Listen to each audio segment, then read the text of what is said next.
Je voudrais simplement vous dire le plaisir que j'ai à être parmi vous aujourd'hui dans le cadre de ce collège Belgique et à Charleroi. Un collège Belgique qui se porte très très bien.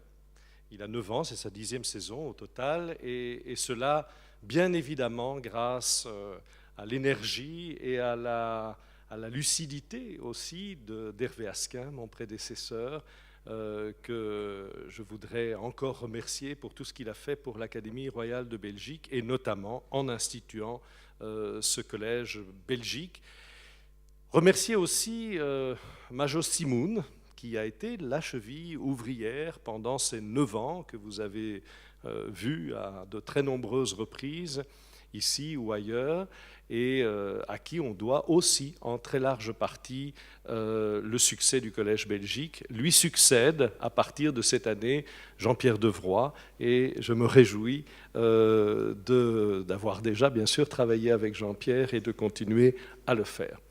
Vous le savez, parce que vous en avez l'habitude, le Collège Belgique a pour mission, et c'est une mission de l'Académie, je dirais même que c'est une des missions historiques des académies dans leur histoire, a pour mission de diffuser le savoir.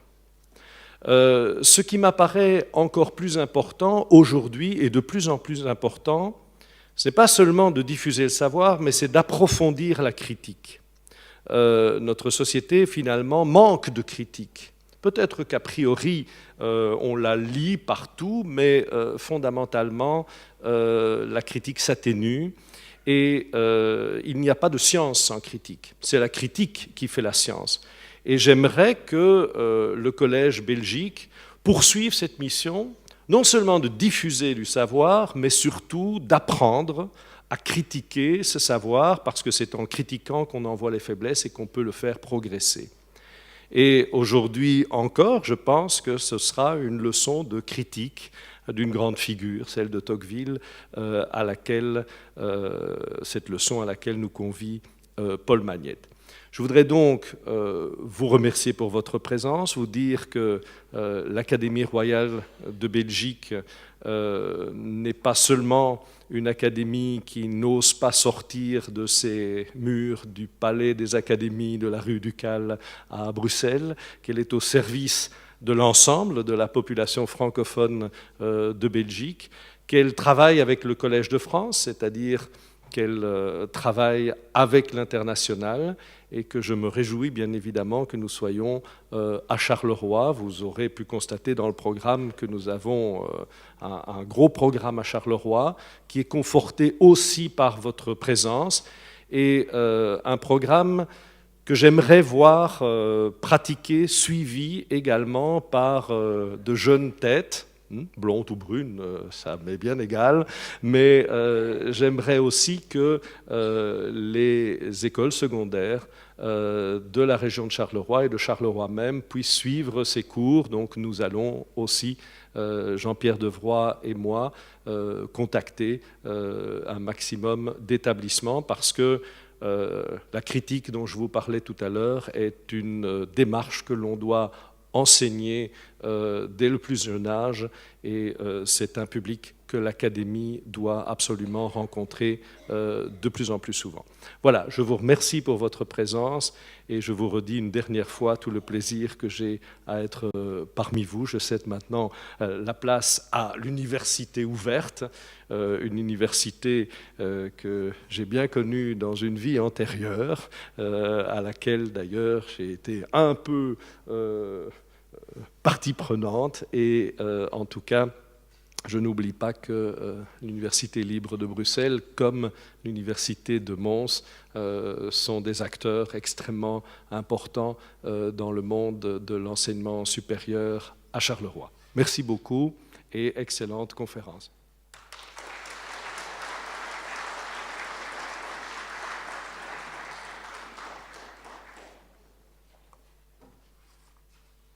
Madame l'ambassadeur de France, Monsieur le secrétaire perpétuel, Monsieur le recteur, Monsieur le vice-recteur, Mesdames et Messieurs, en vos titres et qualités, chers amis, nous voici à l'entame de la 4e édition du cycle de conférences du Collège Belgique à Charleroi.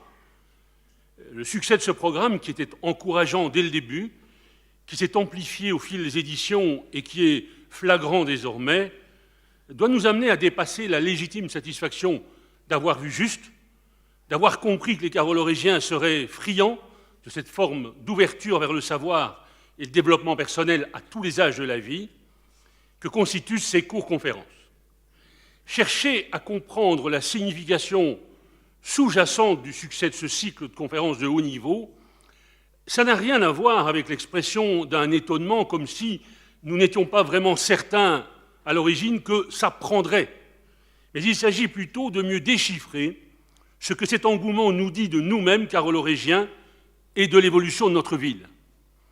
Une précision tout d'abord, j'évoque ici le succès des cours-conférences du Collège Belgique, mais mes réflexions ne valent qu'en y associant d'autres cycles, programmes ou événements qui vivent d'identiques métamorphoses. Et je pense aux colloques organisés dans le cadre du 350e anniversaire de la ville, des conférences organisées par l'Université de Mons pour lesquelles, et je parle sous l'autorité bienveillante du vice-recteur Joseph Pagano, qui en est l'organisateur, pour ce cycle de conférences de l'UMONS, il faut clore les inscriptions plus de 15 jours avant qu'elles aient lieu, car l'auditoire est plein comme un œuf. Je parle aussi des séminaires organisés par l'ULB au Centre universitaire Zénogramme, où se presse un public de plus en plus nombreux et captivé, les conférences de prestige du CAL, et je songe aussi à la Charleroi Academy, dont les séances se tiennent à l'Éden, et récemment, la dernière conférence débat a fait salle comble, un samedi à 10h du matin, ce qui en dit long sur le succès du cycle, si l'on sait ce que sont redevenus les vendredis soirs à Charleroi, et croyez-moi sur parole. Je n'aurai aucun mal à compléter la liste des événements qui cartonnent, si j'y ajoute une kyrielle de manifestations culturelles, et je parle ici exclusivement de ce qui relève de la démocratie culturelle. Je ne fais pas référence à ce qu'on met parfois sous le vocable culturel et qui sont de légitimes distractions auxquelles nous pouvons prendre plaisir à participer, et ce n'est pas dépréciatif quand je fais la distinction. Ce déploiement, cette floraison de lieux et de temps dédiés à la diffusion des résultats de la recherche, à la transmission de connaissances, au lieu de se télescoper ou d'entrer en concurrence, se répondent, se complètent, se renforcent. Le succès des unes garantit le succès des autres. Alors on pourrait ne pas trop creuser les raisons de cet engouement et y songer à la manière de ce personnage de Cocteau qui disait « Ce mystère nous dépasse, feignons d'en être l'organisateur ».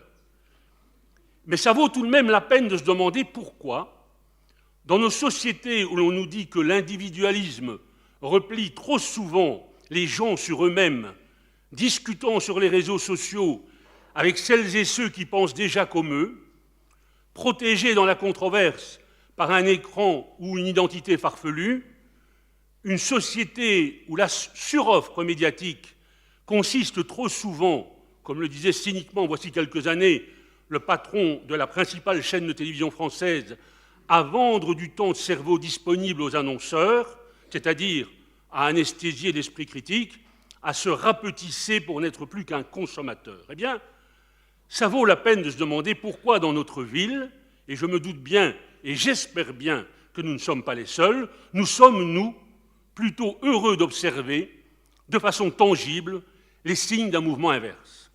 Insuffisant sans doute, mais tangible. Il est trop tôt pour parler déjà du paradoxe carolorégien, comme on parle du French paradoxe à propos des périgourdins qui n'ont pas de cholestérol en mangeant du confit de canard, mais ça mérite qu'on aille au-delà de la simple autosatisfaction.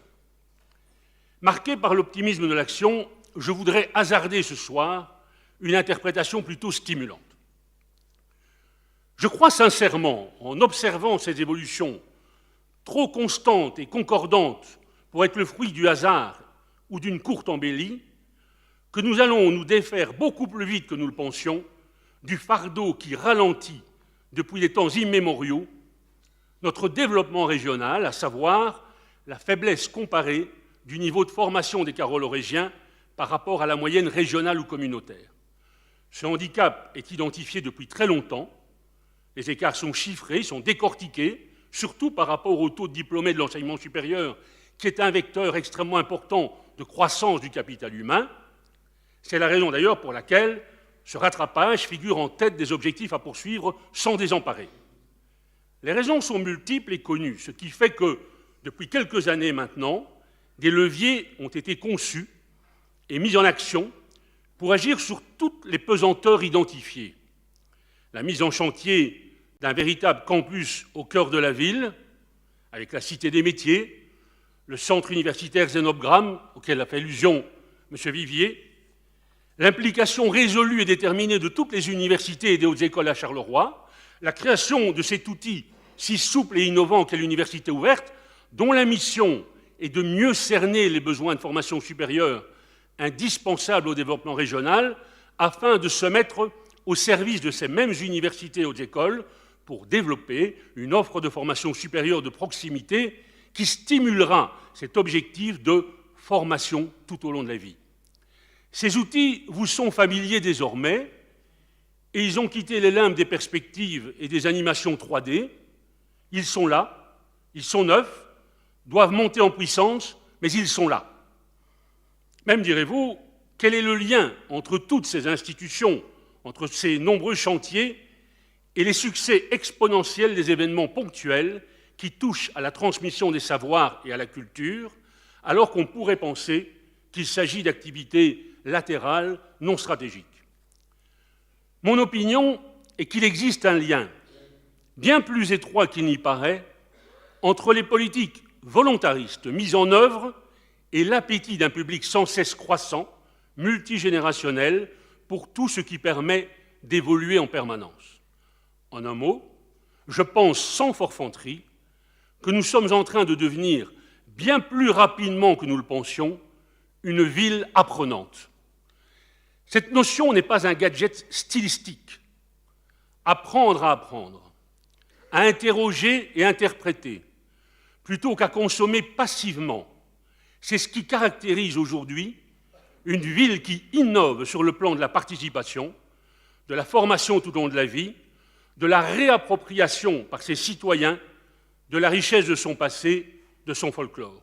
Une ville apprenante, ça décrit une société où l'on tend à ce que tous les potentiels individuels et collectifs trouvent à se réaliser grâce notamment à une formation de qualité tout au long de la vie et en favorisant la diffusion des connaissances.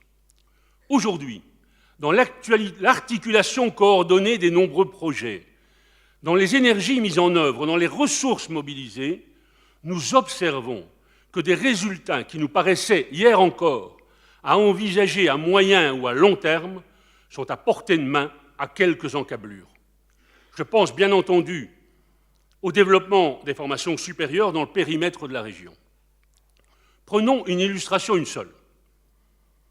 Une des raisons de notre retard, c'est la force paralysante des stéréotypes. Les réalités sociales, économiques de notre région, notre histoire, faite d'une succession de crises industrielles, amènent de trop nombreux jeunes et d'adultes aussi à penser l'université, l'enseignement supérieur, ce n'est pas pour moi, je n'y arriverai pas. Ce n'est pas une perspective qu'ils envisagent. Et le fait que souvent ces formations ne sont accessibles qu'en dehors de la région ajoute un obstacle qui n'est pas psychologique, celui-là. Au cœur d'une ville apprenante, tout est fait pour retourner le stéréotype. Car faire découvrir le bonheur d'apprendre, ses exigences et ses disciplines aussi, c'est donner accès à une saveur addictive. Et c'est aussi, complémentairement, offrir des formations de proximité qui supprimeront l'obstacle de la distance. C'est pourquoi je crois en la richesse de conférences comme celle du Collège Belgique et toutes les autres auxquelles j'ai fait référence tout à l'heure, car elles sont autant de portes d'entrée vers l'enseignement supérieur, vers la reprise de formation. Il serait dommage de sous-estimer l'importance de ce canal, et ceci apparaît dans de nombreux témoignages d'adultes en reprise d'études ou de jeunes qui hésitaient à sauter le pas. Et je crois aussi ceci, la qualité des conférenciers.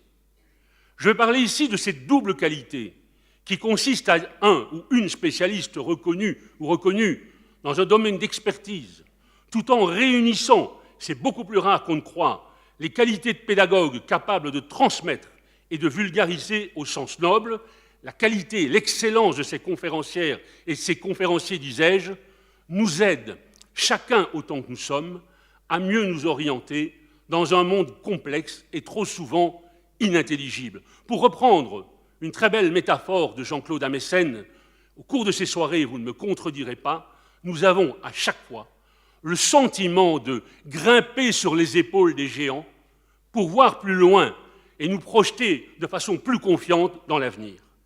Voilà ce qui me semble être l'explication du succès de nos cycles de courtes conférences. Et si cette explication, je la trouve stimulante, ce n'est pas de manière béate, comme le ravi des crèches provençales qui est figé dans une extase niaise, mais en l'étayant par des observations que vous pouvez faire comme moi. Je suis persuadé d'ailleurs que l'avenir proche confortera cette analyse optimiste. Avant de céder la parole, je sens de façon palpable votre impatience à écouter notre conférencier, je voudrais, c'est bien le moins, remercier la direction du Palais des Beaux-Arts où nous sommes accueillis depuis 4 ans maintenant, dans cet écrin où la fée ignorante de René Magritte a de moins en moins d'excuses de le rester. Je souhaite aussi, Monsieur le secrétaire perpétuel de l'Académie royale, et j'y associe votre prédécesseur, au nom de l'Université ouverte, vous adresser quelques mots particuliers. S'il est aisé d'être original dans le remerciement, lorsque l'on travestit ou qu'on boursoufle sa pensée, il est presque impossible de l'être lorsqu'on veut rester sincère. Et c'est donc en homme ému, qui ne dispose pas d'une infinie variété de façons d'exprimer sa gratitude, que je veux avouer à M. Vivier notre fierté d'être associé à l'organisation de ce programme du Collège Belgique à Charleroi et de contribuer à son rayonnement. Merci à vous toutes et tous pour votre fidélité et pour les encouragements que vous nous adressez si souvent. Il me reste un détail pratique à vous communiquer avant de céder devant votre impatience à écouter notre conférencier Paul Magnette, que je n'aurai pas la sotte idée de vouloir présenter ici chez lui. Je tiens à vous rappeler qu'à l'issue de la conférence et après le traditionnel moment réservé aux questions, nous sacrifierons à l'immuable autant que sympathique rituel du verre de l'amitié, auquel je vous convie toutes et tous. Merci pour votre attention, merci pour votre fidélité, et j'invite maintenant M. Paul Magnette à nous parler de Tocqueville et la question coloniale. Merci.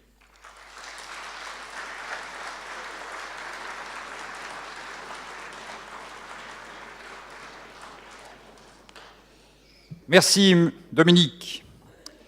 Madame l'ambassadeur, messieurs les secrétaires perpétuels, mesdames et messieurs, en vos titres et qualités, chers collègues, c'est un très grand plaisir pour moi d'être présent parmi vous pour cette 4e séance inaugurale du Collège Belgique à Charleroi, qui rencontre, ça a été dit, un succès toujours plus grand. Et c'est aussi la 3e fois que j'ai le très grand plaisir, dans le cadre de ce cycle de conférences, de vous adresser quelques propos. Je vous avais parlé il y a 2 ans de la ville. J'ai, l'année dernière, consacré cette conférence à Pasolini, un poète qui m'est cher, et j'ai décidé cette année de parler de Tocqueville. Et non seulement de Tocqueville, le grand Tocqueville, l'historien, le philosophe, le sociologue de la démocratie, mais d'un aspect un peu méconnu de sa pensée, qu'il me paraît intéressant d'examiner, qui est ses écrits sur la question coloniale. Tocqueville est un homme du XIXe siècle, actif au milieu du XIXe siècle, en plein au cœur de cette période d'expansion coloniale de l'ensemble du monde, mais en particulier de l'Europe et plus précisément encore de la France, et il a évidemment écrit sur cette question et pris sur cette question des positions très marquées. Et ça a toujours été pour moi un peu une énigme que je n'avais jamais véritablement creusée. Comment Tocqueville, le grand libéral, cette figure tutélaire du libéralisme contemporain, défenseur des droits et libertés, défenseur acharné des libertés publiques, partisan de la démocratie, en expliquant toutes les vertus, comment ce même Tocqueville peut-il tenir des propos si sombres, si pessimistes sur la situation des Noirs et des Indiens aux États-Unis d'Amérique, et comment peut-il non seulement excuser, mais défendre et légitimer les formes les plus violentes de colonisation, celles que mène la France en Algérie dans les années 1840. Comment peut-on être à la fois un modèle de libéralisme et dénier les droits fondamentaux de populations aussi importantes dans le même temps?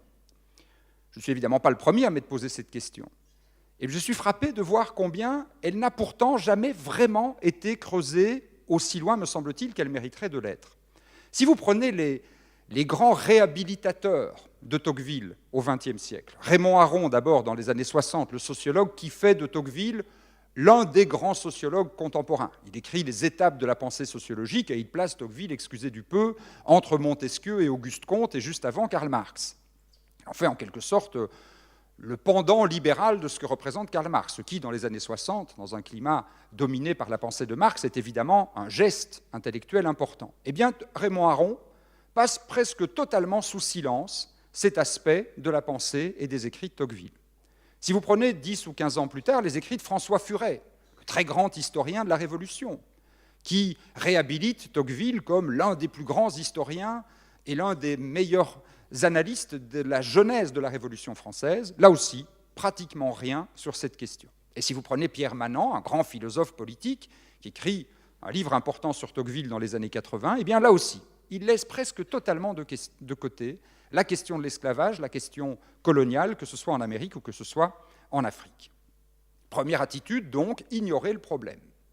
Deuxième attitude, à l'inverse, celle qu'ont adoptée des théoriciens marxistes principalement, consiste à dire, eh bien finalement, le colonialisme de Tocqueville, la défense de l'impérialisme de Tocqueville n'est que la conséquence logique de son libéralisme interne. Il est libéral en politique et en économie, et il défend donc logiquement l'expansion du libéralisme à travers le monde, à travers l'institution coloniale qui en était la forme principale à son époque. Ce qui n'est pas forcément un jugement de valeur. C'est un jugement que porte aussi, par exemple, Tsvetan Todorov, un grand historien contemporain de la littérature, récemment disparu, qu'on ne peut pas du tout soupçonner d'être marxiste. Et puis, il y a une troisième attitude qui consiste à dire, finalement, ce sont deux facettes différentes du même personnage. C'est l'attitude qu'adoptent la plupart des biographes de Tocqueville. Quand on est biographe, on est obligé de parler de tout. Quand on est philosophe, on peut, à la limite, aller chercher un morceau de l'œuvre d'un penseur et laisser les autres de côté. Mais si on est biographe, on est bien obligé d'évoquer l'ensemble de la vie et donc aussi ces écrits-là. La plupart des biographes ne se creusent pas beaucoup sur cette question et disent en substance, eh bien, il y a deux Tocqueville.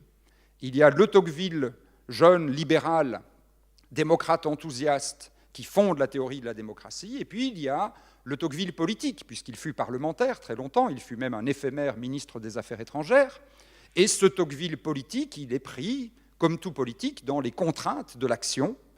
Il est obligé parfois de mettre un peu entre parenthèses ses principes, parce que les contraintes de l'action le lui imposent. Eh bien, je pense qu'aucune de ces trois attitudes n'est satisfaisante. Je pense d'abord qu'on ne peut pas ignorer le problème.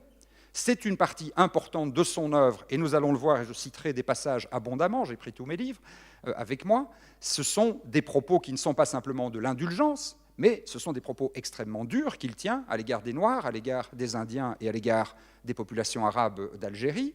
Donc on ne peut pas faire comme si ça n'existait pas, c'est un élément trop central de son œuvre pour l'ignorer, et d'ailleurs le chapitre qu'il consacre aux Noirs et aux Indiens est le dernier chapitre, qui fait près de 100 pages, de son grand livre sur la démocratie en Amérique. Ce n'est donc pas un détail, c'est un élément qu'on doit prendre en considération. On ne peut pas non plus simplement considérer que c'est la suite logique naturelle de son libéralisme économique, puisque nous allons le voir, il y a une vraie dimension politique dans sa défense du colonialisme. Et on ne peut pas non plus, je crois, dire simplement il y a d'un côté le penseur et d'un autre côté l'homme d'action, parce que Tocqueville lui-même s'est toujours opposé à cette dualité. Il s'est toujours présenté comme étant un penseur qui agit ou un acteur qui se nourrit de sa pensée. Et donc il faut être fidèle à Tocqueville et considérer qu'entre son action et sa pensée, il doit y avoir une certaine forme de cohérence. L'hypothèse que je vais défendre ce soir, un peu paradoxale, mais c'est pour le plaisir de la discussion, est de dire que non seulement les écrits de Tocqueville sur le colonialisme ne sont pas en contradiction avec ses credos libéraux et avec sa défense de la démocratie, mais qu'au contraire, ils éclairent sa défense des principes libéraux et sa défense de la démocratie d'un jour extrêmement intéressant, et qu'on ne peut véritablement comprendre la vision tocquevillienne de la démocratie qu'à la lumière de ses écrits sur le colonialisme. Alors je ne vais pas retracer évidemment tout le parcours intellectuel de Tocqueville, ce serait beaucoup trop long. Je vais très rapidement revenir sur ce qui est le cœur de sa philosophie du libéralisme et de la démocratie. Tocqueville, vous le savez sans doute, est un aristocrate. Il est né à Paris en 1805, mais d'une famille qui avait ses racines en Normandie. Il vient d'une famille qui était une famille non seulement de vieille aristocratie, mais une famille de ce que l'on appelait le courant légitimiste. Plusieurs de ses ancêtres ont été guillotinés au moment de la Révolution française, et dans son milieu, dans sa famille, la plupart de ses oncles, de ses frères, de ses parents, pensent que la Révolution française est une mauvaise chose, qu'elle n'aurait pas dû advenir et qu'on doit fermer cette parenthèse révolutionnaire, revenir à l'Ancien Régime, revenir à la monarchie et remettre sur le trône le descendant de la dynastie des Bourbons. Tocqueville, très vite, s'illustre en rompant avec sa famille. Il n'est pas légitimiste, il ne pense pas qu'on puisse revenir à la monarchie, il pense que l'histoire n'est pas réversible, que la révolution qui s'est accomplie en France en 1789, qui s'est prolongée ensuite, elle est un fait et que l'on ne peut pas revenir en arrière. Il lit aussi les grands auteurs des Lumières, Voltaire, Rousseau et quelques autres, les encyclopédistes, et il se laisse imprégner d'un certain nombre de ces grands principes progressistes. Et il se définit donc lui-même comme étant un libéral, le terme est assez neuf à l'époque, c'est vers 1830 qu'on définit la notion de libéralisme, que ça devient un mot généralement utilisé. Il se définit comme libéral, il se définit comme républicain, et il se définit même comme un homme de gauche.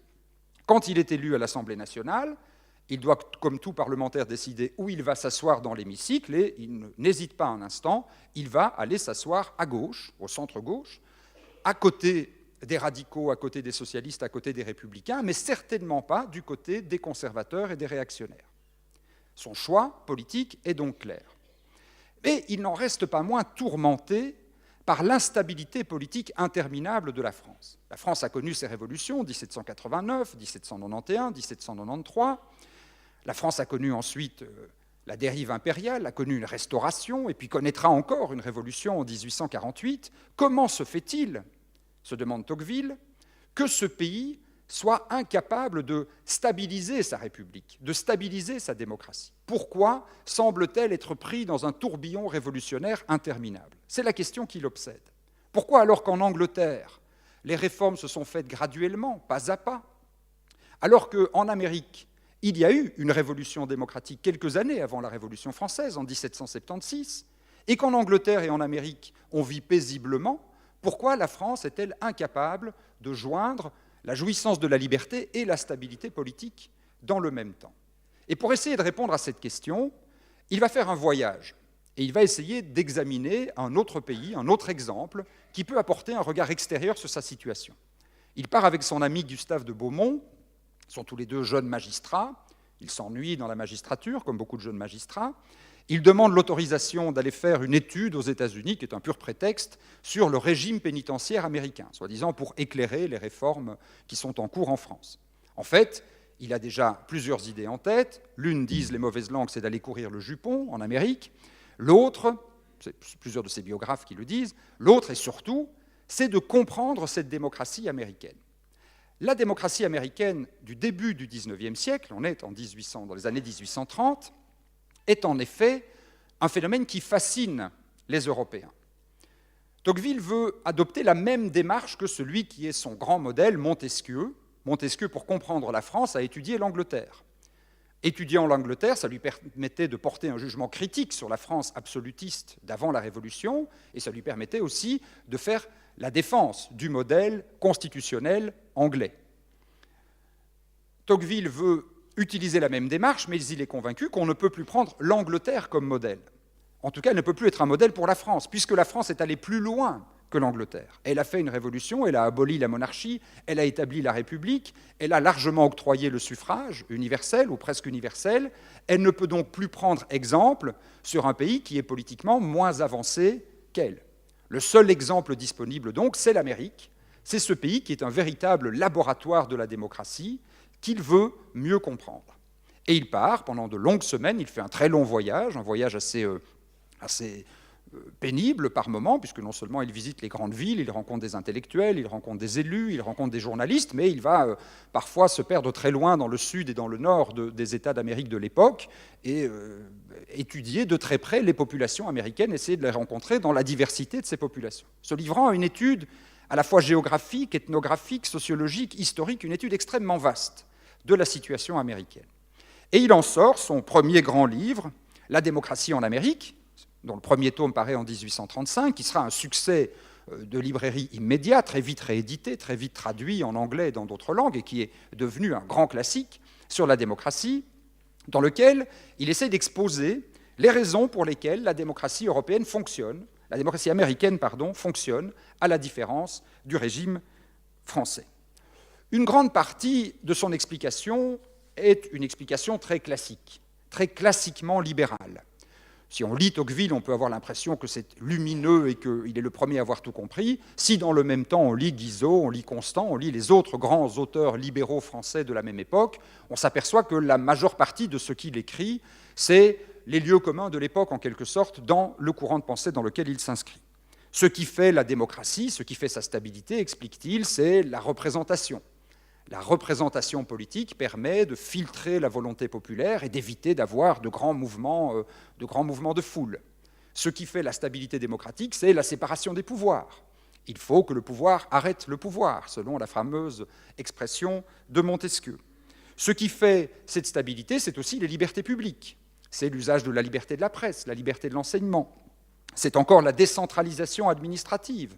Tocqueville, et c'est une des constantes de son œuvre, obsédé par cette centralisation à la française et par le fait que l'administration française, concentrée à Paris, hyper centralisée, étouffe, selon lui, la vitalité de la société française. La décentralisation, en revanche, est un bon remède pour stabiliser la démocratie. C'est encore le constitutionnalisme, c'est encore la force du pouvoir judiciaire, bref, c'est tout l'alphabet du constitutionnalisme libéral classique, dont la Constitution belge de 1830, d'ailleurs de la même époque, est l'un des très bons exemples. Rien jusque-là, donc, de très original. À cela, il ajoute quelques éléments, toujours des éléments constitutionnels, mais qui sont, eux, directement issus de l'expérience américaine. À la différence du constitutionnalisme européen, en Amérique, on trouve d'abord le fédéralisme. La séparation des pouvoirs n'est pas seulement entre l'exécutif et le législatif, la séparation des pouvoirs est aussi entre le pouvoir de l'Union et le pouvoir des États. Et il décrit très finement toutes les tensions, tous les rapports de force qui s'établissent entre les États et l'Union, tous les inconvénients que cela représente, mais aussi toute la vitalité démocratique que cela peut contribuer à construire. Il décrit aussi, avec un luxe de détails, la force de la démocratie locale aux États-Unis. Les États-Unis sont un pays où, avant même la révolution démocratique, on pratiquait la démocratie communale, où il y avait des élections sur le plan communal et une forte vitalité de cette démocratie locale. Et il est convaincu que cette démocratie locale, et j'en suis aussi convaincu, étant moi-même acteur de la démocratie locale, est la mère de la démocratie, qu'elle est l'école de la liberté publique. C'est le citoyen, en s'impliquant dans des choix qui concernent directement sa vie locale, c'est comme cela qu'il apprend à élargir son esprit public et qu'il se prépare, en quelque sorte, à porter un jugement sur des affaires de portée plus générale. Et puis enfin, il loue le pouvoir très important que joue aux États-Unis à l'époque, et beaucoup plus qu'en Europe, et l'Europe s'est américanisée de ce point de vue ces dernières décennies, le pouvoir que joue le pouvoir judiciaire, et en particulier la Cour suprême. Jusque-là, on est encore dans une vision très classique. Tocqueville vient simplement enrichir la grammaire libérale de la démocratie libérale de quelques éléments typiques du modèle américain. Et puis ensuite, il va commencer à creuser des facteurs qui ne sont pas des facteurs constitutionnels, qui sont des facteurs d'ordre culturel. Essayer de comprendre ce qu'il y a dans la culture politique des Américains, qui n'existe pas en France, qui n'existe pas véritablement non plus en Angleterre, qui explique cette vitalité démocratique américaine sans équivalent par ailleurs. Il va louer le rôle de la religiosité.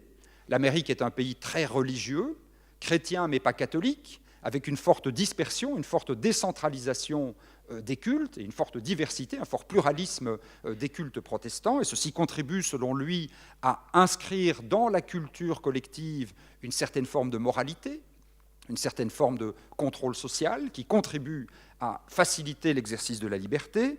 Il va se pencher sur ce qu'il appelle la doctrine de l'intérêt bien entendu. Ils disent que les Américains, finalement, sont des gens très pragmatiques. Les Européens, et surtout les Français, sont fascinés par les grandes idées, sont fascinés par la grande littérature, sont fascinés par les grands concepts, liberté, égalité, fraternité. Les Américains, eux, sont des gens terre-à-terre qui s'intéressent au business, qui s'intéressent aux affaires matérielles, et ceci contribue aussi, selon lui, à apaiser les passions politiques et à créer un climat qui favorise l'installation des institutions démocratiques. Il loue également le sens pratique des Américains en disant quand on est dans une société égalitaire, où tout le monde se dit « je suis l'égal des autres », on se permet de porter un jugement. Quand on vit dans une société très aristocratique, où il y a des différences sociales très marquées, ceux qui appartiennent aux catégories sociales inférieures se disent qu'elles n'ont pas le droit de porter un jugement. Dans une société égalitaire, au contraire, chacun a le droit à une opinion, et ceci diffuse dans le corps social une certaine forme de sens pratique qui facilite également la stabilisation politique. Et puis enfin, il loue la force aux États-Unis de la vie associative.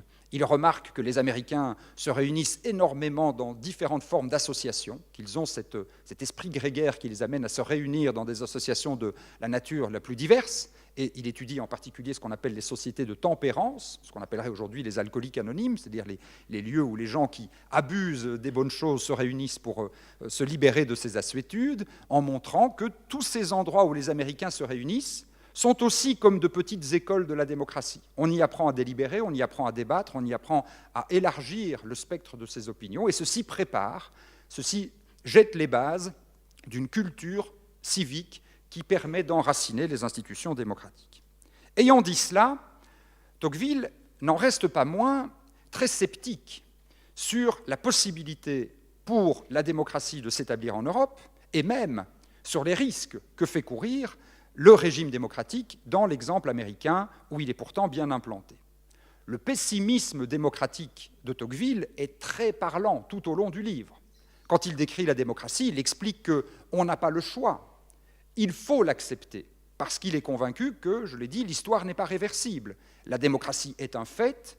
Croire que l'on peut choisir entre démocratie, aristocratie et monarchie, comme on l'a fait pendant des siècles, depuis Aristote et Platon, ça n'a plus aucun sens. Aujourd'hui, on ne peut plus choisir qu'entre démocratie et démocratie, mais il faut trouver la bonne forme de démocratie.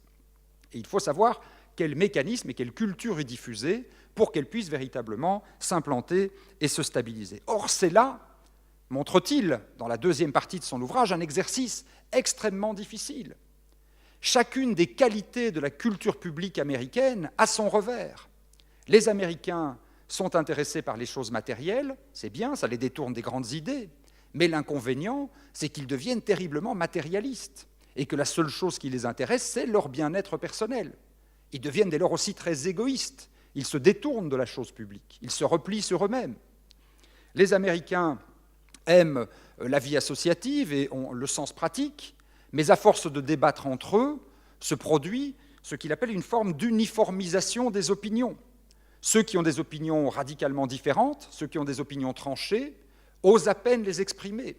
Et dit-il, c'est un espèce de paradoxe démocratique qu'à la limite, il y a moins d'expression de liberté publique et d'opinion tranchée en démocratie qu'il y en a dans des régimes moins démocratiques, parce que s'établit une forme de domination de la pensée, de tyrannie de la majorité, où ceux qui ne pensent pas comme les autres n'osent pas exprimer leurs propres opinions. Et quand tout ceci se combine, le matérialisme, le repli sur soi, l'égoïsme, l'uniformisation des opinions, le risque se présente, dit Tocqueville, qu'un nouveau despotisme sorte de la démocratie. Si les citoyens ne voient plus que leurs biens matériels, ils vont de plus en plus demander à la puissance publique, ils vont de plus en plus demander à l'État de pourvoir à leur bien-être matériel. Ils vont devenir, comme on dirait dans le langage d'aujourd'hui, des assistés, comme disent des critiques libéraux de l'État social inspirés par Tocqueville, qui en est la principale racine de cette critique de l'assistanat. Et si l'État se renforce sans cesse, il va devenir un État de plus en plus fort, surtout si cela se produit en France, où on a cette vieille tradition de centralisation. Et si cet État, de plus en plus fort, qui répond aux besoins matériels des citoyens, a face à lui des citoyens qui ne s'intéressent plus à la chose publique, qui se replient sur eux-mêmes, qui n'ont plus d'intérêt pour la civilité, alors le risque est grand que se construise ce qu'il appelle un despotisme doux, qui peut être encore plus dangereux que le despotisme antérieur, que le despotisme traditionnel, justement parce qu'il est doux et parce qu'en plus il prend toutes les apparences de la démocratie et du respect de la légalité. Avouez que pour un défenseur de la démocratie, c'est tout de même un jugement d'un pessimisme assez radical. Ce pessimisme, on va le trouver exprimé d'une manière encore plus radicale quelques années plus tard, quand, après s'être penché sur la démocratie, Tocqueville va se pencher sur la question sociale. il a fait la connaissance d'un autre très grand libéral du XIXe siècle, John Stuart Mill, qui est la figure tutélaire du libéralisme anglo-saxon, anglais principalement, sont devenus amis. Tocqueville parle très bien anglais, ils s'écrivent souvent, et John Stuart Mill lui écrit « Cher ami, vous devez un jour venir en Angleterre voir ce qu'est le paupérisme, voir ce qu'est la misère dans les grands centres industriels anglais qui sont à l'époque bien à l'avance sur les centres industriels français, sont au même rythme que ceux que nous avons ici en Belgique. » Et Tocqueville va en Angleterre avec John Stuart Mill, il visite quelques grands centres industriels, il s'intéresse à la question sociale, mais loin d'en sortir avec une critique des limites de l'action de l'État, Tocqueville va en fait renforcer encore un peu plus sa méfiance à l'égard de l'État tutélaire et devenir le plus féroce des adversaires d'une autre pensée politique qui se développe à la même époque, le socialisme. Tocqueville, quand il écrit sur la question du paupérisme, dit en substance, si les pauvres sont pauvres, je ne le dis pas de manière aussi directe que ça, mais implicitement, eh bien c'est un peu de leur faute. Et ce qu'il ne faut surtout pas faire, c'est établir des institutions de charité publique, ou pire encore, établir un droit au travail. Si on établit des institutions de charité publique, ces pauvres verront leurs besoins remplis par l'État, ils n'auront plus face à eux que cette entité abstraite qu'est l'État, ils ne dépendront plus de personne, et ils perdront le peu de lien social qu'ils ont encore. Ce qu'il faut, dit Tocqueville, au contraire, c'est entretenir la charité privée. Le pauvre qui demande le soutien aux riches comprend que le riche lui vient en secours, et le riche, en faisant acte de générosité vis-à-vis des pauvres, lui aussi crée entre lui et la classe des plus pauvres un lien de générosité et une certaine forme de lien social. L'intervention de l'État dans la question sociale tuerait le lien social. L'intervention de l'État ferait se dissoudre ce qui tient lieu de ciment à la société. C'est l'argument principal de Tocqueville sur la question sociale. Je ne résiste pas au plaisir de vous lire un petit passage qu'il écrit sur le socialisme. Dans ses souvenirs, qui sont ses souvenirs sur 1848, il parle de son portier, et voilà ce qu'il en dit. « Nous avions alors, pour portier de la maison que nous habitions rue de la Madeleine, un homme fort mal famé dans le quartier, ancien soldat, un peu timbré, ivrogne et grand vaurien, qui passait au cabaret tout le temps qu'il n'employait pas à battre sa femme. On peut dire que cet homme était socialiste de naissance, ou plutôt de tempérament. » Ça vous donne une idée, et il faut lire les passages qu'il écrit sur Blanqui, l'un des théoriciens socialistes de l'époque, ça vous donne une idée de la férocité de son opposition au socialisme. Le socialisme, c'est le mal, c'est l'agitation de grandes idées abstraites, comme la Révolution française, alors qu'il faut de la pensée concrète. Le socialisme, c'est l'action de l'État qui va rendre le citoyen encore plus indolent, encore plus dépendant, et l'empêcher de se construire à travers le lien civique. Tocqueville, de ce point de vue, n'épuise pas la pensée libérale sur la question sociale.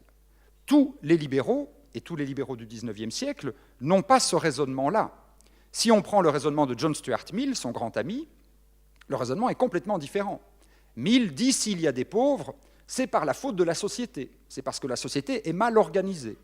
Dans une société bien organisée, personne ne serait pauvre. On trouverait la manière de faire en sorte que l'économie produise suffisamment de prospérité et que cette prospérité soit suffisamment bien répartie. Mill lit les écrits des socialistes, sans œillères, et il dit ils ont droit, comme tout le monde, à exprimer une critique de la société. Il reconnaît qu'un certain nombre des critiques que les socialistes émettent sur la société libérale sont justes, et il préconisera des réformes sociales importantes tout au long de sa vie. Je veux donc dire par là que le libéralisme n'est pas forcément, par essence, hyper conservateur et n'est pas forcément du côté de la charité publique et de la dénonciation de l'action de l'État. Il y a à l'intérieur de cette vaste courant de pensée qu'est le libéralisme une diversité de points de vue, et celui que prend Tocqueville est un point de vue résolument, volontairement conservateur. Ceci permet d'apporter un premier éclairage sur cette fameuse question coloniale dont je n'ai pas encore parlé, mais il me semblait important de poser les bases et de donner une certaine lecture, certains éléments de lecture de sa perception de la démocratie et de la question sociale avant d'entrer dans le vif du sujet. Que dit Tocqueville des peuples colonisés? Il y est pour la première fois confronté lors de son voyage en Amérique. Il rencontre au nord des peuples indigènes, des Indiens. Il rencontre au sud principalement des esclaves, qui sont tous issus de peuples africains qui ont été, comme vous le savez, exportés et vendus vers les États-Unis. Et il les étudie avec la froideur de l'ethnologue et porte sur leur situation un jugement qui est un mélange d'une très profonde sévérité et d'une assez profonde compassion. Je vous en donne à nouveau quelques exemples et quelques éléments. Parlant des esclaves, voilà ce qu'il dit, des esclaves noirs. Il dit les nègres, mais ce n'est pas un jugement de valeur, c'était le terme qui était utilisé à l'époque, et on ne peut pas lui tenir rigueur d'utiliser les termes de son époque. Le nègre, dit-il, sent à peine son infortune. La violence l'avait placé dans l'esclavage. L'usage de la servitude lui a donné des pensées et une ambition d'esclave. Il admire ses tyrans, plus encore qu'il ne les hait, et trouve sa joie et son orgueil dans la servile imitation de ceux qui l'oppriment. Son intelligence s'est abaissée au niveau de son âme. Le nègre entre en même temps dans la servitude et dans la vie. Que dis-je ? Souvent, on l'achète dès le ventre de sa mère, et il commence, pour ainsi dire, à être esclave avant que de naître. Sans besoin, comme sans plaisir, inutile à lui-même, il comprend, par les premières notions qu'il reçoit de l'existence, qu'il est la propriété d'un autre, dont l'intérêt est de veiller sur ses jours. Il aperçoit que le soin de son propre sort ne lui est pas dévolu. L'usage même de la pensée lui semble un don inutile de la Providence, et il jouit paisiblement de tous les privilèges de sa bassesse. Le ton est très particulier, c'est à la fois très dur, et en même temps, ça n'est pas un jugement contre l'esclave, c'est un jugement contre l'esclavage. Et d'ailleurs, Tocqueville deviendra membre de la Ligue pour l'abolition de l'esclavage. Il militera pour l'abolition de l'esclavage, de manière un peu particulière, puisqu'il préconisera que l'on affranchisse les esclaves, mais qu'on diminue leur salaire de moitié pour payer une indemnité aux propriétaires des esclaves. C'est quand même une drôle de manière de faire de l'affranchissement, mais soit. On ne peut pas lui faire le procès d'être un esclavagiste, mais néanmoins, le regard qu'il porte sur les qualités morales de l'esclave est extrêmement dur. Quelques paragraphes plus loin, il parle des Indiens, et ça n'est pas beaucoup plus brillant. En affaiblissant parmi les Indiens de l'Amérique du Nord le sentiment de la patrie, en dispersant leurs familles, en obscurcissant leurs traditions, en interrompant la chaîne des souvenirs, en changeant toutes leurs habitudes et en accroissant outre mesure leurs besoins, la tyrannie européenne les a rendus plus désordonnés et moins civilisés qu'ils ne l'étaient déjà. La condition morale et l'état physique de ces peuples n'ont cessé d'empirer en même temps, et ils sont devenus plus barbares à mesure qu'ils étaient plus malheureux. Là aussi, on retrouve ce mélange d'un jugement très sévère sur l'état moral des Indiens, mais qui n'impute pas aux Indiens, mais qui l'impute au contraire aux colonisateurs qui les ont réduits à cet état de servilité. Et il est même très sévère à l'égard des Américains sur la question de leur rapport aux esclaves et aux Indiens. Il faut préciser tout de même que la population noire des esclaves et la population des Indiens étaient loin d'être anecdotiques. Ils étaient ensemble plus de 5,5 millions sur 15 millions d'habitants d'Amérique. Donc plus d'un tiers de la population était à peu près pour moitié soit des esclaves issus d'Afrique, soit des Indiens qui habitaient ces territoires avant que les colons y arrivent. Il est très cruel parce qu'il porte un jugement très sévère sur la colonisation que les Espagnols ont menée en Amérique latine, et il va essayer de montrer que celle que les Américains ont menée, sous prétexte d'être moins féroce, est en fait pire encore. Voilà ce qu'il en dit. Les Espagnols lâchent leurs chiens sur les Indiens comme sur des bêtes farouches. La conduite des Américains des États-Unis envers les indigènes respire au contraire le plus pur amour des formes et de la légalité. Les Espagnols, à l'aide de monstruosités sans exemple, en se couvrant d'une honte ineffaçable, n'ont pu parvenir à exterminer la race indienne, ni même à l'empêcher de partager leurs droits. Les Américains des États-Unis ont atteint ce double résultat avec une merveilleuse facilité, tranquillement, légalement, philanthropiquement, sans répandre de sang, sans violer un seul des grands principes de la morale aux yeux du monde. À nouveau, on retrouve donc un jugement très sévère, mais qui est d'abord un jugement sévère à l'égard des colons, rendus responsables d'une violence sourde, d'une violence qui prend toutes les apparences de la légalité et du formalisme, mais qui, ce faisant, détruit l'histoire, détruit la société de ces peuples indiens, de même qu'elle a détruit celle du peuple noir américain. Ce qui est plus terrible, c'est que, jusque-là, il est dans le jugement ethnographique Il explique quel est l'état de la société américaine. Mais ensuite, il en vient aux conséquences politiques. Et les conséquences politiques qu'il tire de cet état sont les plus conservatrices qu'il soit possible d'imaginer à son époque, et pas dans l'absolu. Voilà ce qu'il dit. Il préconise en fait un régime de ségrégation, ou un régime qu'on a appelé au XXe siècle d'apartheid. Ceux qui espèrent que les Européens se confondront un jour avec les nègres me paraissent donc caresser une chimère. Ma raison ne me porte point à le croire, et je ne vois rien qui me l'indique dans les faits. Jusqu'ici, partout où les Blancs ont été les plus puissants, ils ont tenu les nègres dans l'avilissement ou dans l'esclavage. Partout où les nègres ont été les plus forts, ils ont détruit les Blancs. C'est le seul compte qui se soit jamais ouvert entre ces deux races. Et plus loin, mais je ne vais pas citer tous les passages, il explique de manière précise, et il s'appuie sur l'autorité de Jefferson, c'était une opinion assez répandue aux États-Unis, que, étant donné l'état moral des nègres d'Amérique et des Indiens, il n'y a pas d'autre solution que la ségrégation. Il n'y a pas d'autre solution que d'avoir deux régimes légaux, un pour les Blancs et un autre pour ceux qui ne sont pas Blancs. À nouveau, on pourrait dire, oui, mais c'est l'époque, c'est le XIXe siècle. Beaucoup partageaient cette vision. C'est oublier de larges pans de l'histoire. C'est oublier que dans les courants de pensée qui ont formé le tocquevillisme, il y a tous les arguments du monde pour s'opposer à cette forme de colonisation. Tocqueville est chrétien, catholique, même s'il est devenu agnostique, peut-être même athée, mais il est de culture chrétienne. Or, dans la tradition chrétienne, depuis le thomisme, depuis Bartholomé de Las Casas, que m'avait enseigné Hervé Asquin quand je suivais les cours d'histoire des temps modernes à l'ULB il y a 25 ans, depuis ce moment, il y a dans le corpus du christianisme une dénonciation très forte et très affirmée du colonialisme et des violences faites aux indigènes au nom du droit naturel et au nom de leurs droits inaliénables et de leur dignité. Il y aurait donc des arguments pour s'opposer à ce type de politique. De même chez les Lumières, Diderot, l'un des grands auteurs de l'encyclopédie, écrit et argumente à longueur de page contre le colonialisme, là aussi, au nom de la défense des droits inaliénables de la personne humaine, de l'universalité de la raison. La raison humaine est un phénomène universel qui n'a pas de barrière en fonction ni des classes sociales, ni des différences ethniques. On pourrait donc, au nom de l'universalité de la raison, considérer que et les Noirs et les Indiens peuvent s'éclairer, accéder au niveau des Lumières auxquelles ont accédé les Blancs, et que tout dépend donc de politiques publiques qui seraient mises en place pour leur permettre de sortir de cet état de servitude. Mais là non plus, Tocqueville ne cherche pas à recueillir cet héritage républicain. Et il y a même des arguments économiques, dans le libéralisme économique, dans la grande tradition des Lumières écossaises d'Adam Smith.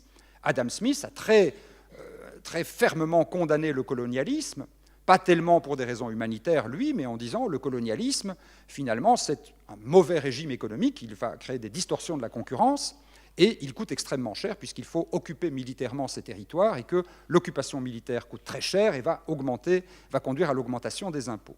Quel que soit le registre philosophique du droit naturel, le registre philosophico-politique et épistémologique de l'universalité de la raison, ou le registre économique du libéralisme, tous les arguments qui permettaient de dénoncer le colonialisme étaient disponibles au XVIIIe siècle et au XIXe siècle et auraient permis à Tocqueville de construire une vibrante opposition à ces institutions. D'autres libéraux, d'ailleurs, l'ont fait à son époque. John Stuart Mill, toujours lui, a d'abord défendu la colonisation pour des raisons principalement économiques et accessoirement pour des raisons de civilisation. C'était un point de vue très très largement répandu au XIXe siècle, cette idée qu'il y avait ce qu'on appelait des races supérieures et des races inférieures, que l'histoire de l'humanité, l'histoire de la succession de différents stades, que les peuples étaient d'abord des peuples de chasseurs, qu'ils devenaient ensuite des peuples d'agriculteurs et d'artisans, et puis ensuite devenaient des peuples de commerçants, et que c'était seulement au moment où ils devenaient des peuples de commerçants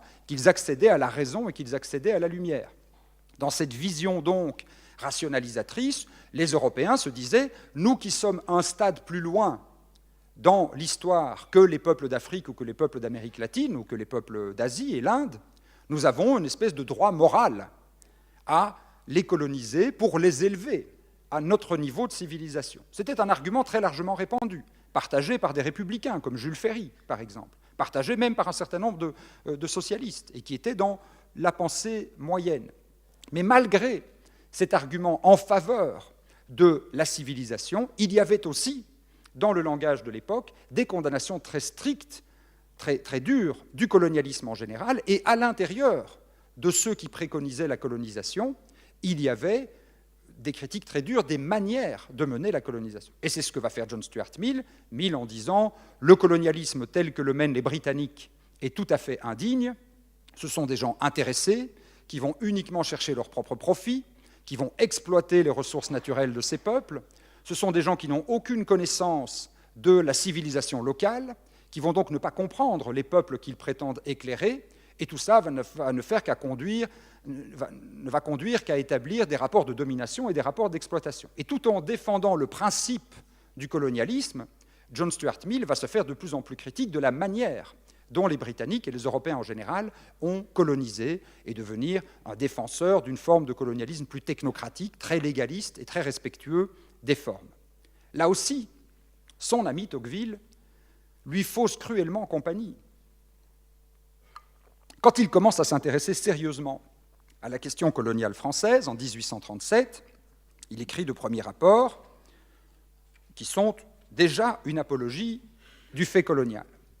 Mais quand, en 1841, il se rend en Algérie pour étudier sur le terrain, puisque, comme il l'a fait en Amérique, il veut connaître les choses de près, pas seulement par des rapports, pas seulement par des écrits, mais il veut voir, il veut rencontrer les gens, eh bien, de retour de sa mission algérienne, il rédige un rapport pour ses collègues parlementaires qui est une apologie pure et simple du fait colonial et qui est une défense argumentée du recours aux méthodes les plus violentes pour établir le fait colonial.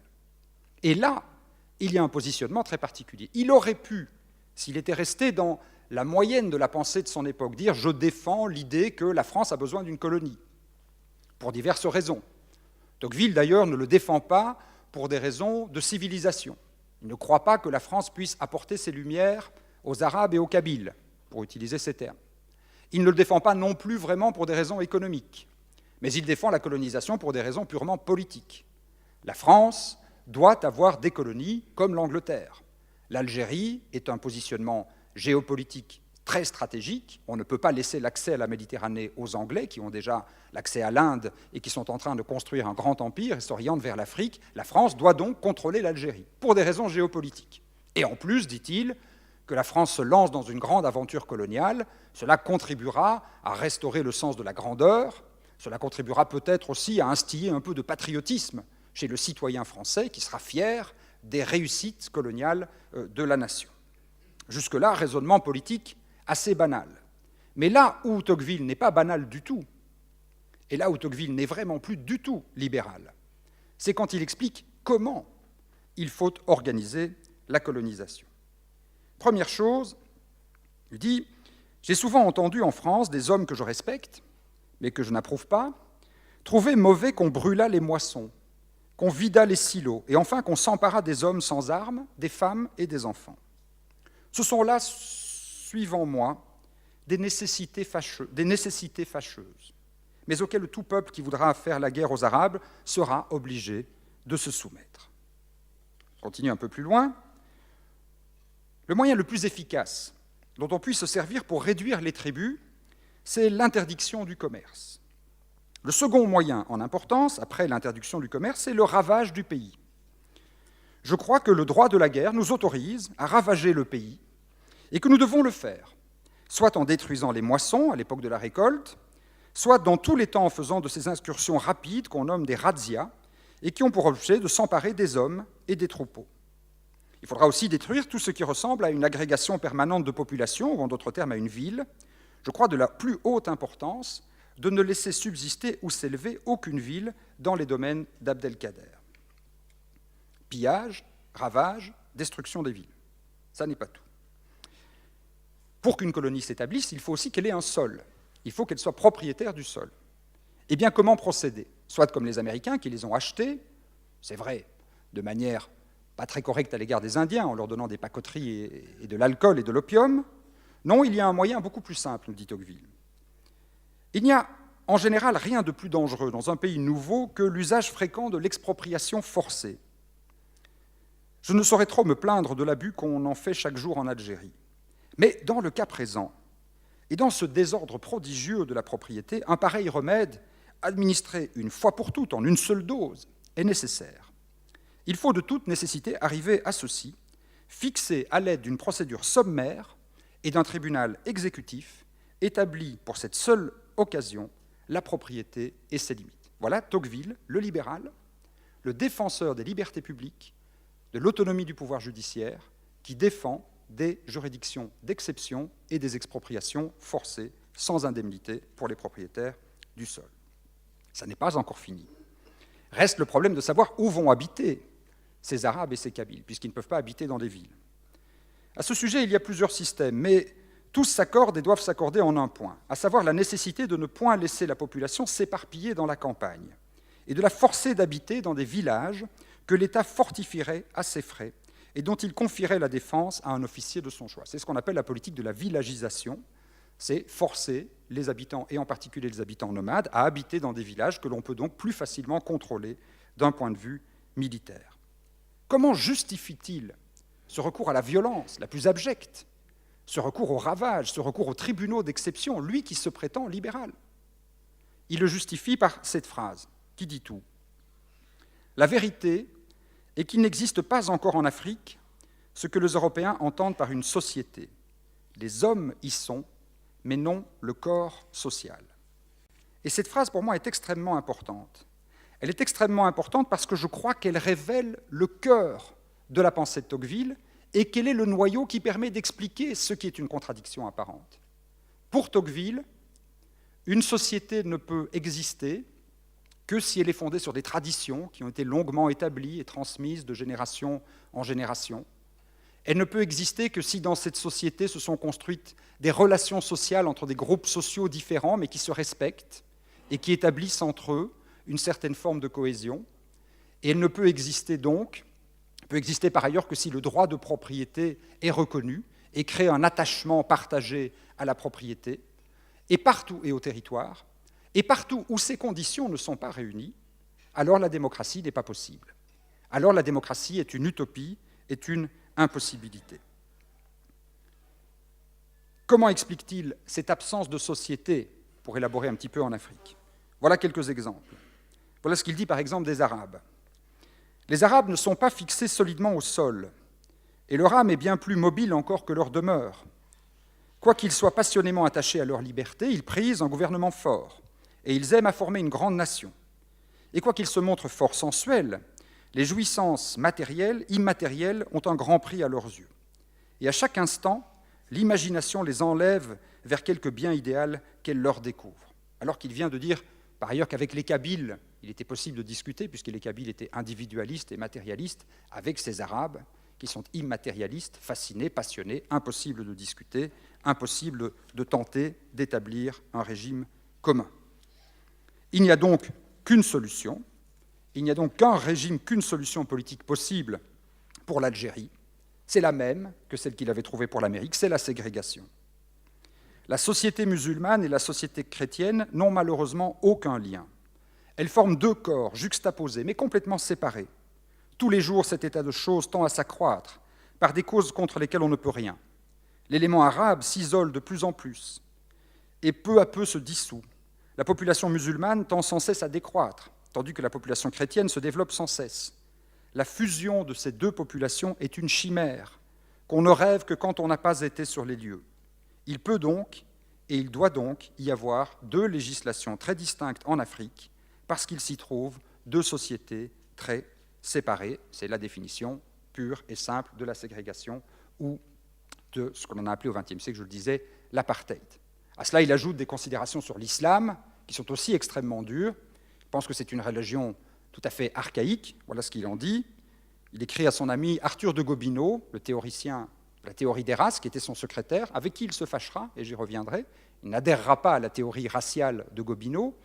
Gobineau est fasciné par l'islam, il envisage de se convertir à l'islam, et dans une lettre de 1843, à peu près à la même époque, Tocqueville lui dit ceci. « Mon cher ami, j'ai beaucoup étudié le Coran, à cause surtout de notre position vis-à-vis des populations musulmanes en Algérie et dans tout l'Orient. Je vous avoue que je suis sorti de cette étude avec la conviction qu'il y avait eu dans le monde à tout prendre peu de religions aussi funestes aux hommes que celle de Mahomet. Elle est, à mon sens, la principale cause de la décadence, aujourd'hui si visible, du monde musulman. Et quoique moins absurde que le polythéisme antique, ces tendances sociales et politiques étant, à mon avis, infiniment plus à redouter, je la regarde relativement au paganisme lui-même comme une décadence plutôt que comme un progrès.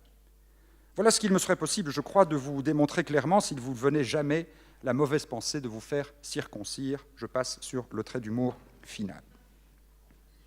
Que retenir de tout cela ? Que Tocqueville, dans le jugement qu'il porte sur les Noirs et sur les Indiens, porte un jugement très sévère sur leur état moral, mais en rend responsable le colon américain. Que dans le cas français, en revanche, il prend les populations indigènes, les Arabes ou les Kabyles, il fait très clairement la différence, comme une population qui est arriérée, qui est sauvage, qui a une religion archaïque, et où il ne rend cette fois presque plus du tout le colon responsable de l'état moral et culturel dans lequel se trouvent les Arabes. Il y a bien quelques dénonciations chez Tocqueville. Il va dénoncer la brutalité de certaines répressions militaires. Il va dénoncer le fait que les Français essayent d'établir en Algérie un système d'administration très centralisé, aussi centralisé que celui qu'ils ont établi en France. Donc il y a des critiques de la manière dont la colonisation est menée, mais en même temps, vous l'avez vu, à travers ces passages, et je vous assure que je les ai choisis dans l'ensemble du livre et que tous les écrits de Tocqueville sur le thème sont du même tonneau, dans le même temps, il légitime, il justifie totalement et complètement non seulement la colonisation, mais les formes les plus violentes de recours à la colonisation. Comment l'expliquer ? Comment expliquer d'abord cette différence de traitement entre l'Amérique et la France ? Je crois que c'est là relativement simple. Quand Tocqueville parle de l'Amérique, il parle d'un pays étranger. Il est un observateur français qui regarde l'Amérique, qui porte à la fois un jugement plein d'admiration sur ces grandes démocraties, mais qui peut aussi se permettre de critiquer la politique américaine et de rendre le colon américain responsable du mal qui est fait aux Noirs et aux Indiens. Quand il parle de l'Algérie, il parle de la France. Il est un parlementaire. Il appartient à la représentation nationale. Il parle donc de son pays. Et il parle non seulement de son pays, mais il parle d'un projet colonial dont il est l'un des principaux promoteurs. Le point de vue est donc différent. Deuxième élément qui permet d'expliquer la différence, c'est que la situation des Américains est une situation d'installation relativement ancienne. Ils se sont installés depuis le XVIIe siècle, et en tout cas de manière importante depuis le XVIIIe siècle, et les Américains ont donc eu le temps de ravager la culture des esclaves et celle des Indiens. Dans le cas algérien, on est dans une situation différente, on est au début de la colonisation. Elle vient de commencer depuis une dizaine d'années. Et donc on ne peut pas tenir pour responsable de l'état moral des Arabes les Français, mais plutôt les Arabes eux-mêmes et leur niveau de civilisation et leurs options culturelles. Cette distinction-là, entre les Noirs et les Indiens d'un côté, pour lesquels il a beaucoup de compassion, et les Arabes et les Kabyles pour lesquels il n'en a aucune, cette distinction-là, on peut assez facilement l'expliquer. Mais comment ensuite revenir à la question principale et à la question primordiale ? Comment comprendre que le même homme défende les libertés publiques, la liberté de l'enseignement, la liberté de la presse, loue la démocratie comme une école d'apprentissage de l'usage des droits, comme des institutions qui élèvent l'esprit public, et dans le même temps défendent ce projet colonial et le recours à la violence et la dénégation la plus parfaite de tous les principes du libéralisme politique. Ça reste une énigme assez complexe, mais je pense que la réponse est fondamentalement dans une combinaison entre la philosophie de l'histoire de Tocqueville et son anthropologie. La philosophie de l'histoire de Tocqueville, c'est une philosophie terriblement fataliste, très providentielle. Pour Tocqueville, l'histoire se déroule comme un fil ininterrompu. S'il pense qu'on ne peut pas revenir en arrière, c'est justement parce qu'il pense que l'histoire se déroule et continue et va vers un but qui est un but certain que l'on ne peut pas empêcher d'advenir. Et s'il devient démocrate, c'est moins parce qu'il adhère fondamentalement, par conviction, au principe de la démocratie, que parce qu'il est convaincu que de toute façon c'est trop tard, de toute façon la démocratie est déjà là, et que plutôt que de la combattre, il faut essayer, ou de la remplacer, il faut essayer de l'apprivoiser, il faut essayer de la formaliser de telle manière qu'elle ne nuise pas trop à la liberté. Ça, c'est un premier élément, c'est cette conception de l'histoire, et on la retrouve dans sa vision du colonialisme. Là, la France, le monde est en pleine expansion, les grandes puissances vont contrôler le monde, c'est écrit, c'est inévitable, il n'y aura rien après ce moment-là de l'histoire, et donc la France doit y jouer son rôle, et la France doit entrer dans une vraie entreprise coloniale. Vient ensuite l'anthropologie de Tocqueville. Qu'est-ce qu'il y a de commun entre le noir, l'indien, l'arabe, et j'ajouterais l'ouvrier parisien, parce qu'il est très dur aussi sur les ouvriers parisiens. Il faut voir les pages qu'il écrit sur ces ouvriers parisiens féroces, déchaînés, le couteau entre les dents pratiquement, qui, pendant la Révolution de 1848, se livrent à tous les excès et à toutes les libations. Qu'est-ce qu'il y a de commun entre ces trois catégories de parias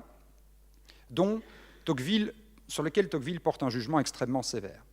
Eh bien, ils ne sont pas inscrits dans ce que Tocqueville appelle une société, qui n'est pas le tout de la société, mais qui est une certaine vision de la société. Ils ne sont pas inscrits dans une société qui est fondée sur des rapports d'interdépendance entre des gens inégaux. Et ça, c'est la conception fondamentale de la société chez Tocqueville. Parce qu'il est encore, malgré tout, un aristocrate, mélancolique, nostalgique de la grandeur de l'aristocratie. Il faut lire les pages très dures qu'il écrit sur la médiocrité des démocrates, sur la faible qualité de la littérature américaine, l'Amérique ne peut pas produire de grande littérature parce que c'est un peuple démocrate, seuls les grands peuples aristocratiques peuvent produire des Chateaubriand ou autres. Dans cette vision d'une société qui ne peut être que l'assemblage de choses différentes et complémentaires avec des hiérarchies, eh bien, sans ce type de société-là, alors les principes du libéralisme ne sont pas possibles. Alors les principes de la liberté publique, de la démocratie, ne peuvent pas se consolider. Si la société n'est pas conçue comme telle, la liberté donnée à ces sauvages, que ce soit l'ouvrier parisien ou que ce soit l'arabe, ne pourra que dégénérer et ne pourra que conduire à un état de sauvagerie. Il y a un autre petit passage de ces souvenirs qui est très révélateur.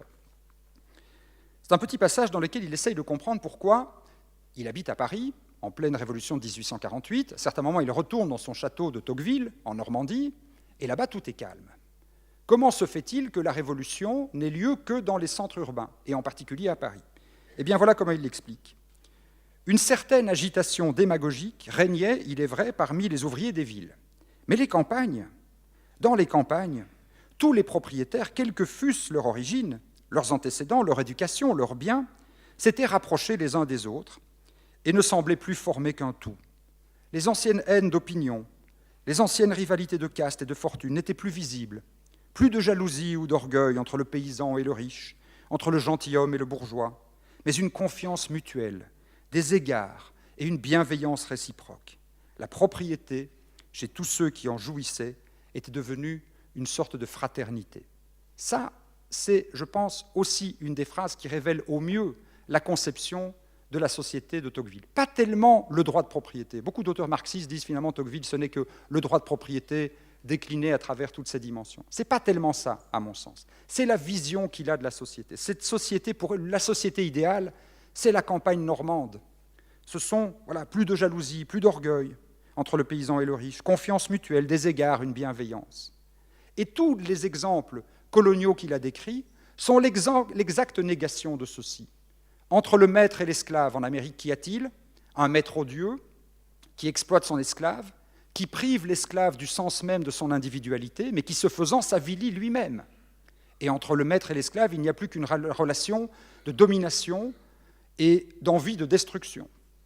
Entre l'Indien et le Blanc, quelle est la relation? Le Blanc qui exploite, qui domine, qui humilie, qui prive l'Indien de son histoire, de ses traditions, de sa culture, et il a un certain respect pour la culture des Indiens. Il montre qu'elle a une certaine noblesse, une certaine grandeur, et tout cela conduit à la même chose, un rapport d'anomie des Indiens qui ne font plus que détester le Blanc qui les a privés de son histoire et de son territoire, et des Blancs qui ont peur des Indiens. Une société qui n'est plus dominée, dit-il, que par l'envie et par l'angoisse. L'envie d'un côté, avoir ce que l'autre a, et l'angoisse de l'autre, perdre ce que l'on a, parce que les envieux vont vous l'enlever. Dans ce qu'il décrit sur les Arabes en Algérie, on retrouve à peu près exactement la même configuration. Il y a le Blanc, le Français, qui s'installe, il y a l'Arabe qui est là par avance, mais cet Arabe, ou ce Kabyle, cet Arabe il n'a pas une société au sens où Tocqueville entend la société. Il ne vit pas dans la société organique de la campagne normande. Et donc, il n'est pas prêt à construire une relation de bienveillance, sans jalousie, etc., avec le gentil colon français qui ne veut pourtant que son bien. Et dans le rapport entre le bourgeois et l'ouvrier, c'est la même chose. Souvenez-vous ce que je disais tout à l'heure de la question sociale. Le pauvre, s'il était un bon pauvre, remercierait le riche de sa générosité. Et le riche, s'il était un beau riche, exercerait cette générosité à l'égard du pauvre et ainsi se construirait un lien social. C'est cette vision organique de la société qui est le cœur même du conservatisme, qui est le noyau même de la pensée conservatrice, qui explique, qui est, pour reprendre une expression de Tocqueville, le fait générateur de la pensée de Tocqueville. Non seulement pour expliquer la question coloniale, mais aussi pour expliquer la manière dont il appréhende la démocratie. Pour Tocqueville, la démocratie ne sera jamais qu'un régime auquel on est contraint par le cours de l'histoire, un régime que l'on doit tenter de dompter, d'apprivoiser, un régime qui ne suscite pas d'engouement et d'enthousiasme, mais au mieux une résignation raisonnable, un régime qui est peut-être, comme il le dit, des exactions commises en Algérie, une fâcheuse nécessité et qu'il faut pouvoir apprivoiser. Alors, si vous m'avez suivi jusqu'ici, si vous avez suivi cette argumentation et que vous y adhérez, vous pouvez vous poser la question, oui, mais alors que faire de Tocqueville? Est-ce qu'il faut brûler Tocqueville au nom de ce qu'il a écrit de si dur sur ces peuples opprimés? Est-ce qu'on ne peut pas sauver quelque chose quand même de la pensée de Tocqueville? Peut-être. Mais je crois qu'il faut, si l'on veut avoir une démarche d'honnêteté intellectuelle, faire un choix. Ou bien se dire, je prends Tocqueville, et tout Tocqueville, et j'assume que c'est un conservateur qui s'est rallié à quelques principes libéraux, et non pas une figure tutélaire du libéralisme, et j'assume sa vision de l'économie, sa vision de la société, son pessimisme, son cynisme parfois. C'est l'attitude d'un certain nombre de conservateurs, et des conservateurs américains, notamment les ultra-conservateurs américains, qui voient en Tocqueville l'incarnation même du conservatisme. Si, en revanche, on veut sauver ce qu'il y a dans Tocqueville, dans le Tocqueville de la démocratie en Amérique, de défense de la civilité, de la démocratie locale, de la vie associative, de l'extension des Lumières dans la société, alors il faut reconnaître qu'on peut peut-être garder ce morceau-là de la pensée de Tocqueville, bien qu'il soit indissociable de son fondement conservateur, mais si on veut qu'il ait encore un sens au XXIe siècle, on doit alors le retravailler, le doter d'une anthropologie, d'une conception sociale, retravailler ses bases et doter de fondements anthropologiques et épistémologiques qui soient adaptés à une société démocratique, celle dans laquelle nous vivons aujourd'hui. En un mot comme en mille, si l'on veut être fidèle à Tocqueville, il faudra le trahir. Je vous remercie de votre attention.